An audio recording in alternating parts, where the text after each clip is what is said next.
Welcome to Star-Citizen. This will be a basic guide to your ship controls. For the ship I've picked RSI Aurora MR stock loadout. There's actually quite many things you can do and see with the ship. I picked Aurora because it has a lot of screens, it's a beginner ship, and it's quite easy to understand, evaluate and see. So first of all, once you sit down, you get your main activation key, which is you. You can also hold down F and look around to look for open exterior, press to unlock.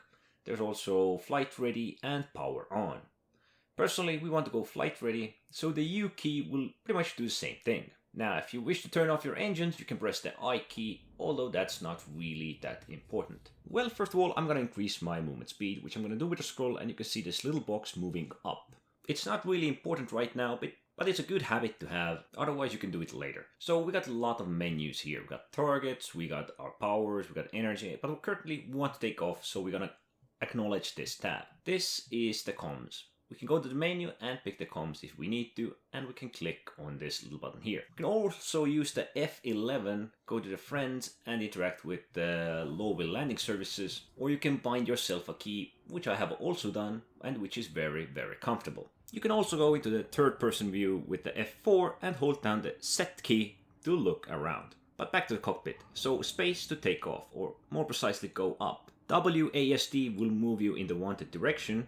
The N key will put away your landing gear. Q and E will spin you, and that's pretty much it. So now we are going to take off. So I'm moving my mouse up. We want to center it in the middle if we're in the direction we want to go. I'm going 90 degrees up. You can see the degrees on the both sides of my aim. Now I'm pressing on C to activate cruise control, which you could see right there on that little square box. Now it takes a while to reach my maximum speed, and the blue indicator down the bottom there with the red line, the blue one is my, I guess you could call it combat speed. With the middle mouse button you can switch between rockets and your weapons. Currently I have rockets active, and with the G key you can activate the several rockets, so you can fire multiple rockets at whatever target you are aiming at. Now then, I have a lot of menus here. So what do all of these menus mean? Of course, comms you know. We interacted with it to get the landing services. You can interact with your target if you can. So next up, we have our self status. We can check our sights, we can see our shields here. The parts of the ship that are broken, have received damage, will appear red. All different things like that. You can also see it from different sides. You can have different view options for this menu. There really isn't much more to it, but it's a good overview of your ship if you truly get damage or need something. So next up we have the power menu. We have the items where we can actually see their health and power usage, and then we have the overall menu where we can direct our power usage. So we have the ability to move away power from, for example, from our weapons to our thrusters, from our weapons to our shields, or balance it somewhere in a triangle. Ideally, if you're new, you want to leave it in the center, but if you're not really doing any fighting, you can put most of it into thrusters. There is also stealth option if you want, you can press on it, will limit your power usage, but it doesn't really change much unless you know what you're doing or in a PvP scenario. You can also go under items and see how they're using power. The roughneck should be my power generator, so we can also overclock it if we need to, although at the moment I don't think there is any problem with it. You can also limit and increase it, but you don't really need to change much here, and you can also see the health of many of these items. You can scroll down to see more of them, your weapons, everything like that. Usually if an object is damaged, you can see that the health is not 100%, as you see on the right on those little hearts. There should also be health under some other tabs as well.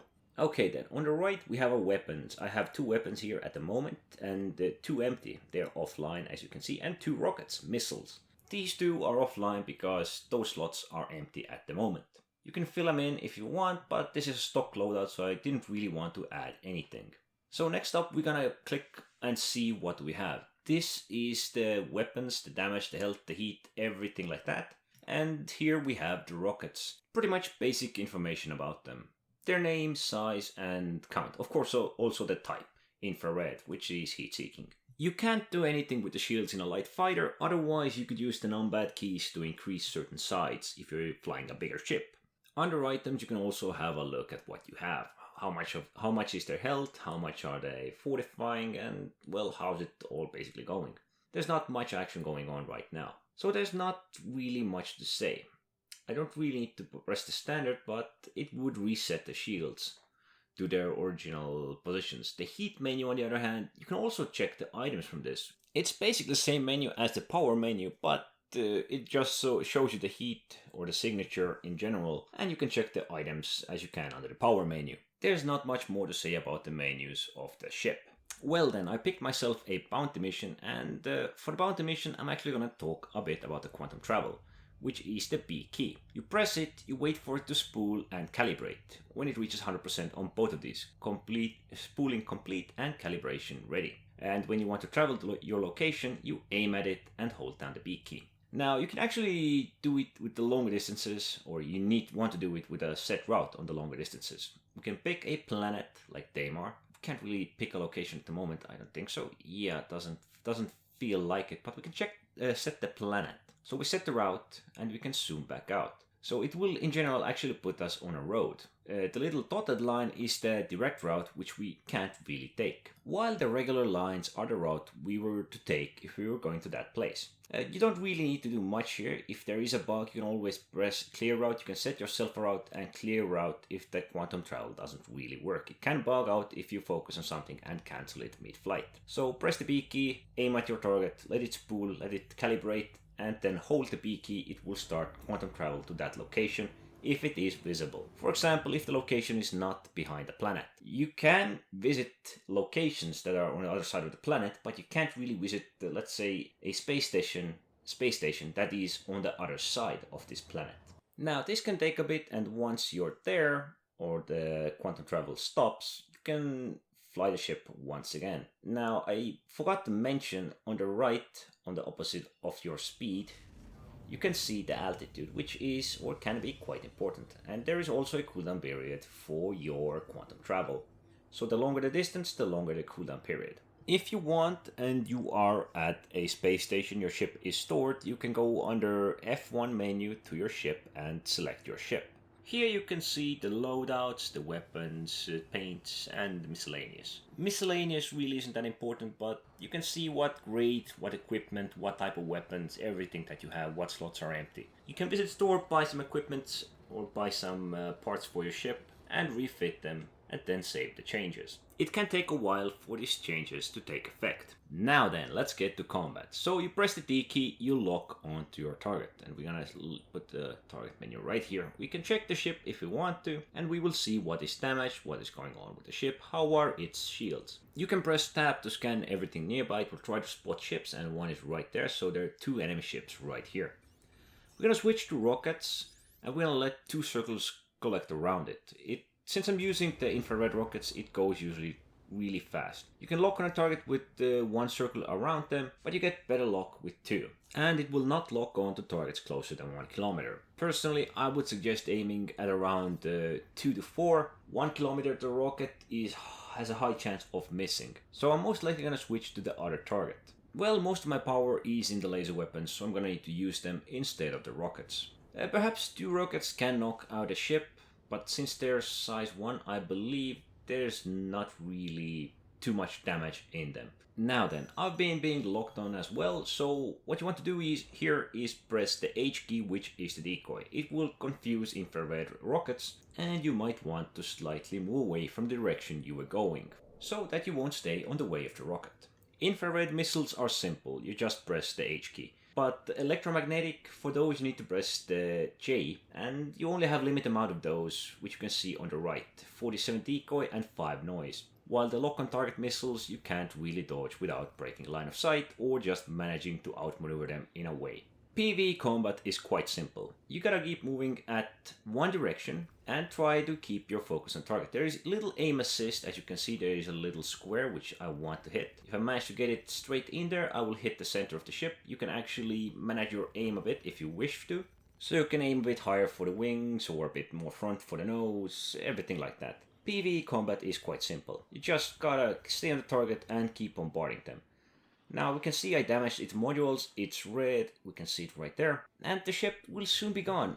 The shields will regenerate, you can see it's getting its shields back right about now. Since it's size 1s, they regenerate really fast, but they also burn down extremely fast. Personally, I usually hold the A or D key and just move closer to target and try to keep my aim on it. It's not usually too hard to destroy them. Well, let's switch back to rockets. You can see there, it locked both of these circles on really fast. Since it's rather close distance, well, it might be a miss, and I think it was. So this will be quite easy to take down. Once again, I will focus on the target. I need to get close. Since these are size 1 weapons, the ideal distance is around 1 kilometer, but yeah, I can shoot it from earlier distance. And yeah, he shot me with a missile at such a close range, I pretty much straight dodged it, although I did pop the decoy, but I think it was electromagnetic, so chaffa. Sorry, I meant the noise would have been enough. Yeah, these first targets that I'm dealing with are also light fighters, so they're quite nimble, but I can burn them down with steady fire.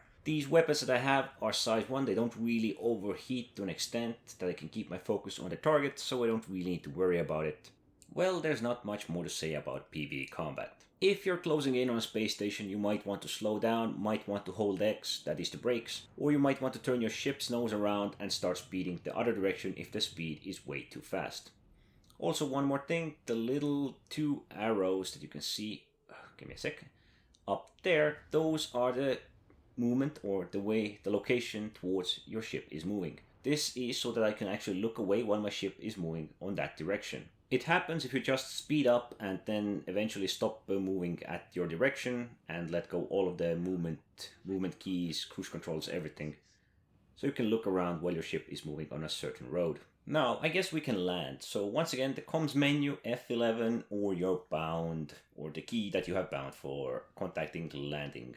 Now we wait for it to finish and the little marker to appear.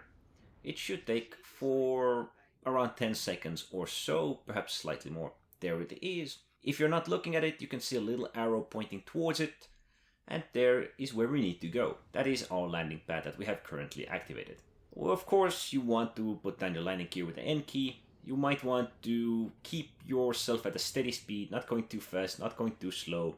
Just go there and land. There's 2 ways you can land your ship.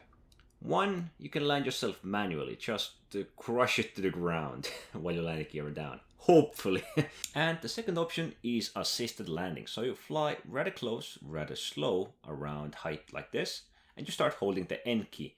It will take control of your ship and land it automatically, so you don't really need to do anything. It will be very, very soft landing, and probably in this game just for the sake of immersion. Now then, there's not much more left to say. The landing is complete. You can press the U key to turn off your ship, and as you can see, we have used a bit of hydrogen fuel. We will replenish it by pressing F1, and in here we're gonna select the vehicle maintenance services. We're gonna repair it, restock it, and refuel hydrogen. Since we traveled just around the planet, we didn't use basically any quantum fuel, so we don't need to do anything there.